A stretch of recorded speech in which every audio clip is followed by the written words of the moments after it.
Alright, hey guys, and welcome back to the channel. Today we have something a little different this time. We still have a VOD review, however I'm trying something a little different where I try to cut out a little bit of the commentary slash yap and try to get you guys a little bit more of an in-depth analysis of the video while having the video not too long. Here we have a video of Dishsoap in the Tactician's Cup, and I just wanted to review this video because I felt like it was quite a good display of TFT's skill. Before we get into the video, I would like to preface this by saying this video is not the Bible of TFT, as I'm not at the top of TFT. I'm simply a generally master level player in the EU West, and I will give my analysis on the video, and I'll give what I would personally take. So I repeat, do not take this as the be all end all, and if you find benefit from this video, it'll probably be from finding small things here and there that you could probably add to your playstyle and think, or small bits here and there that you didn't realize. So the aim of the video is to be a bit more in-depth with a little less commentary paired with a shorter video. So without further ado, let's get into the video. So starting off here, we already see we have potential Slayer. He's probably looking to potentially play Divinicorp Z. As an angle has the cloak, could potentially make a BT. Okay, let's skip past that paused. So yeah, could potentially make a BT or QSS or anything of that sort. Hits a tier and a glove. So yeah, it could potentially be Divinicorp Z because he has the Hodge and the cloak, and he can be making the BT down here with his component anvils. So here we go. While looking at the Divinicorp angle, I'm not taking Executioner Crest because we don't have any angle for Executioner Crest, we don't have any Executioners, and we don't really want to lock in our spot when we don't have. Just be like, screw it, let's take Train Dummy and I'll play whatever it gives me. 2-trick, I would look at 2-trick because it kind of would give us already a board to play and can help save us some HP with having a 2-star 2-cost champ and 2-star 1-cost champions. So we already have a board to sort of play around. And we also get +2 gold, and if they're bad champions and if like we really can't play it, it's just a bunch of gold anyway, so that would be very nice to keep us flexible and more open. So as we go here, we hit a LeBlanc 2 with a Poppy 2 and a Jax 2. Okay, so with the front line of Bastion and LeBlanc, I would be thinking of what AP lines can I possibly be going down, because I have a backline AP champ in LeBlanc right here, and I would be trying to slam whatever AP items we can get onto her to preserve HP throughout this round so that we don't fall behind the tempo of the lobby. And there we make a blue buff and a jeweled gauntlet, meaning we're probably looking to have a 4-cost champion that plays around that, like an Annie or a Vex. Playing into the Annie would probably be the easier solution because, as you see here, we have Strategist with LeBlanc and we have an angle to go down that Strategist amp composition, which is quite strong at the moment, with the balance of the set being quite stable. So here we are just making the board stronger, getting the next in. And we have a bonus component round, so we are looking to get our next strongest item would be maybe a full tank item or another third item for the LeBlanc. So opts for tier and the Stone Vest, potentially just splitting up the items on Poppy and then the LeBlanc for a third item. Scouting the lobby to see if he actually needs to make a make an item to continue his win streak. He actually makes the adaptive helm here. I think he would have won nonetheless, but opts to slam the items nonetheless. Actually, no, okay. I guess he wouldn't have won if he didn't slam the items. So yeah, that's probably a good reason why he did slam the items and the adaptive helm. So obviously the adaptive helm not being the main BIS item in many compositions. However, it did make the difference in that fight because it helped him to maintain his win streak. So he got quite a lot of value out of that, where lower elo people like myself may have not made that decision and opted to try and win that round in greed, and here we go, still winning out this next round. So now moving on to the next creep round. Okay, so we get a sword out of that, not necessarily something we want, not the greatest item that we want in this position. However, we are looking to potentially win out this fight. Again, very close. and unluckily we lose that round. Maybe if that was probably a component diff, if that was potentially like a better item for Poppy, then that might have actually been different. So we're on the next set of augments. Choose not to take overheal. Quite obvious, we're playing a back to front comp. There's no real AD, there's no real bruiser or like frontline attacker. Executioners, because we don't want to force the spot. Tower defense is too RNG for me. Like, we kind of have already some direction, so I don't really want to get value out of that. We see Mace's Will gain 6% attack speed and 20% critical strike. Chance would be very good on Samira down the line, and also the crit does help and the attack speed does help right now. However, Healing Orbs 1 and Band of Thieves does help now, but kind of does fall off later, so I wouldn't think to really take that. I would contemplate taking Mace's Will, and I would reroll the silver augments. Let's see what it does. Okay, so he doesn't take it, but he sees Trait Tracker. I wouldn't take Corrosion and Preparation. There's not like a high spike after scaling up with Preparation or Corrosion from this spot here. Also, we haven't really locked in a comp that we want to play, so I don't think we go down Preparation, and I think it is Trait Tracker. Now, I'm not really familiar with Trait Tracker. I don't typically take Trait Tracker. However, I believe Dishsoap probably took Trait Tracker to find value out of the buffs that you can get from slamming emblems. And if you're a new or returning player to TFT, slamming emblems on champions now gain additional buffs like rapid fire. If you slam a rapid fire emblem, you get +2 hex in attack range, sort of like the old rapid fire cannon item. From this spot, looking to get 8 traits online so that we can cash out the Trait Tracker, while also trying to not fall behind tempo and continue to push levels to 8, because I don't think there's really anything you can roll here. I think Dishsoap is prioritizing his synergies online for his augment.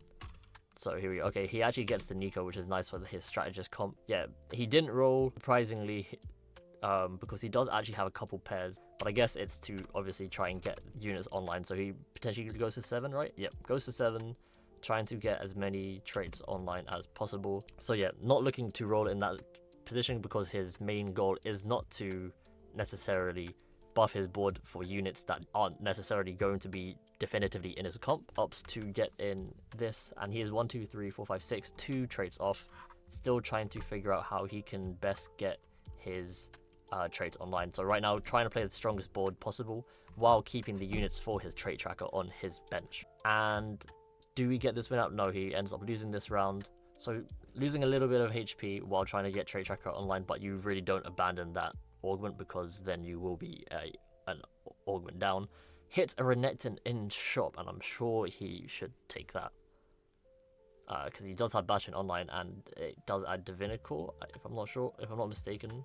I think Overlord doesn't count towards it. I'm pretty sure they have to be non-specific. So here we go, looking to get to level 8 with Trait Tracker online, I'm hoping. Also trying to get it online during a creep round, so he doesn't actually have to sack much HP.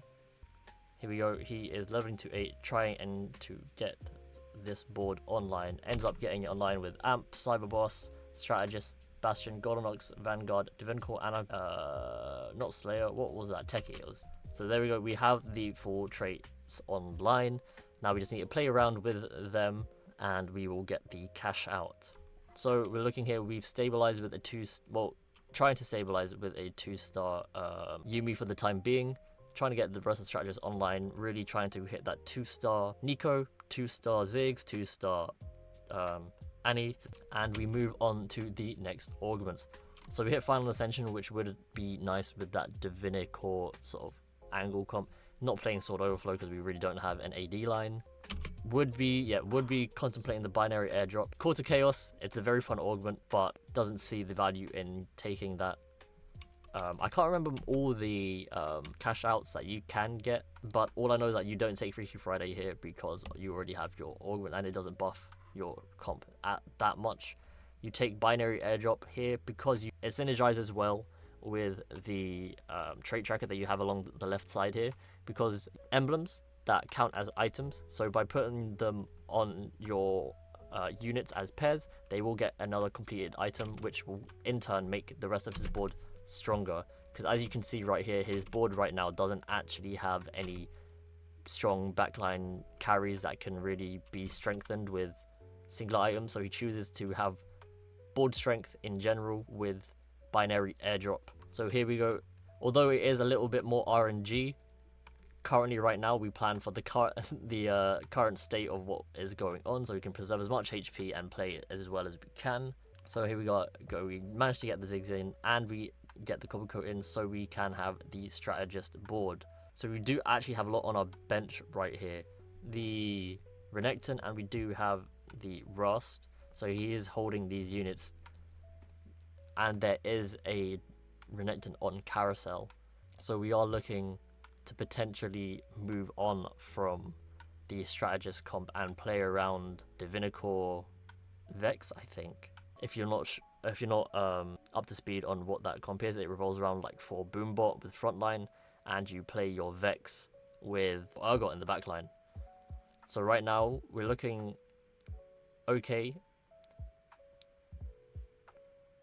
Not hitting our 2-star Annie just yet does sort of hurt a little bit, but choosing not to commit to it, he is choosing to move on to the Vex and Urgot comp, as it's kind of been terrorizing lobbies for quite some time. We do have a fairly nice spot for it though, because we ended up not hitting our strategists, our 2-star strategists, and I think it's also because we were a little bit contested into the Street Demon player that is here. So we do end up hitting the Annie 2. Opts to get in the center for Slayer and Divinicorp. Hits the Gragas for this Divinicorp spot with Bruiser frontline, and we get some very nice items on our Renekton, obviously leaving the extra spot open for the the binary airdrop, looking to push to level 9 and not stay with the strategist comp, which I will not lie to you, I would have tried to force into that strategist comp. However, we do also hit this Samira here. I don't really have those techie skills to be able to think this far ahead into flexing into another comp through stage 5.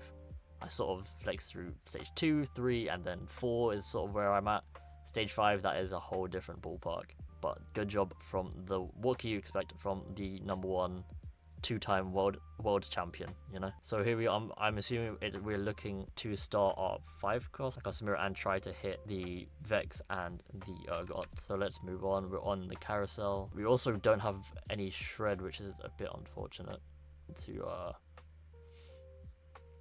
I don't think he's even going to item remove that item from Samira. Bleeding out quite a bit here, really wanting to get that Urgot and Vex online. He sells his 2-starred Annie, opting to try and hit the 2-star Vex, and Urgot hits the Kobuko 2, Ziggs 2, and still itemizes Vex. So that was quite a ballsy roll down, I will not lie to you. Quite interesting to pivot into this comp. I guess it's just because he knows how strong this comp is. For me, I wouldn't really have the confidence to actually go into a line like this. But he still is losing out this round, which is quite interesting. I wonder how worried he would be going into this. So we're on this round here. We hit a Vex 2, I think that was from the cash out. No, it wasn't. Okay. So we hit the component anvil. We opt to frontline the Kobuko. We opt for frontline Warmogs for the Kobuko, and we're moving over our items to get the binary airdrop value on the backline carries, and I guess this Trogath here. Can we win out this round? I am wondering, because we are lacking the 2-star Vex, but we do have the 2-star Ziggs, who should also be doing quite some damage, and we do end up winning this round, creeping our way up into the top 5, sending it down, still not hitting the pairs. But we do end up, again, winning this round, surprisingly. Without our 2-star unit. We have the Ziggs, which is probably carrying us for the time being. So I guess it's just the playstyle from Dishsoap. He's quite a very good player when it comes to being able to just keep lines open and having that high-level thinking of knowing what units he can and can't play. Not a playstyle I think I've been able to adopt, because this does require quite some high level thinking and planning ahead. It's much easier to play around a comp when you know which exact 2-star you're trying to hit and play for. But Dishsoap, man, he is something else. I mean, making it to the top 2 as well. Hits the Vex 2, unluckily not hitting the Urgot 2. Looking still a little bit rough because he doesn't actually have much. I mean, he's got no real shred items or sunder actually. So I don't know if he will be able to win out this round, because we do have quite a strong Vanguard comp here. But he actually, he does end up winning that round. Okay, so potentially looking to top 1 this if he manages to hit the Urgot. Unluckily, doesn't hit the Urgot. Tries to sell down the center, doesn't hit the Urgot. Move on to the final round. That could have been, honestly, the difference maker setting that center. I'm not too sure. Okay, very close, and we do end up losing. Honestly, potentially, maybe if he kept the center, maybe he wins. Not too sure.